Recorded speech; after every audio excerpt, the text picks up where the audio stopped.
মাগো তোমাকে দেওয়ার মতো আমার স্বর্ণ সিংহাসন নাই ধরাময়, তোমাকে দেওয়ার মতো রত্ন জড়িত সিংহাসন আমার নাই।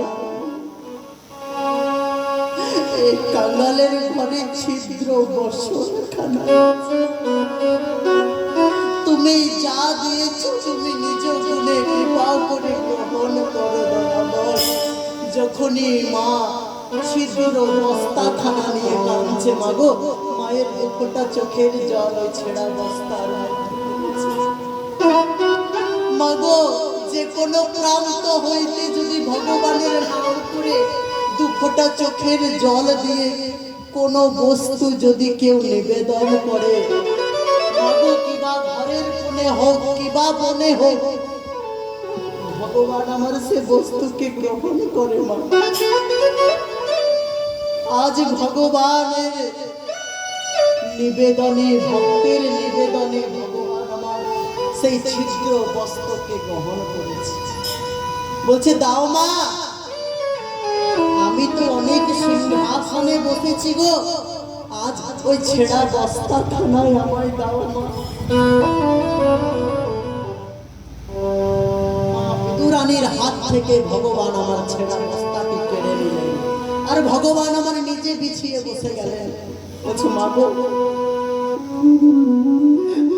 ও মা এই মধ্যাহ্নের সময় আমি এসেছি, আমার কিছু খেতে দেবে না, বড় ক্ষুধা পেয়েছে মা, আমায় একটু খেতে দাও না। রানী বলছে বাবা আমি দেখি ঘরে কিছু আছে কিনা। মাগো ঘরে সমগ্র স্থানে খুঁজে খুঁজে দেখলেন,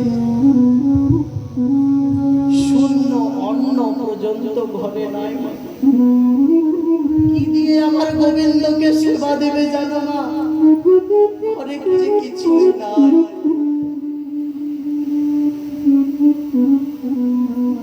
আজ ভগবানের সম্মুখে এসে বলছে কৃষ্ণ দাঁড়া বাবা দাঁড়া, আমি গ্রামটুকু ভিক্ষা করে নিয়ে আসি। বলছে মাগো ভিক্ষার সময় নেই, আমার প্রচন্ড ক্ষুধা পেয়েছে। ও মা দেখলাম আসার সময় তোমার বাগানে না কলা পেকেছিল। বলছে বেশ তুমি কলা খাবে? বলছে হ্যাঁ মা, দাঁড়াও দাঁড়াও।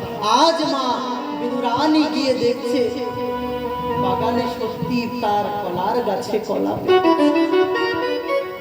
সেই কলার গাছ থেকে কলাখানা আজ নিয়ে এসে ভগবানের সম্মুখে ধরেছে কৃষ্ণ।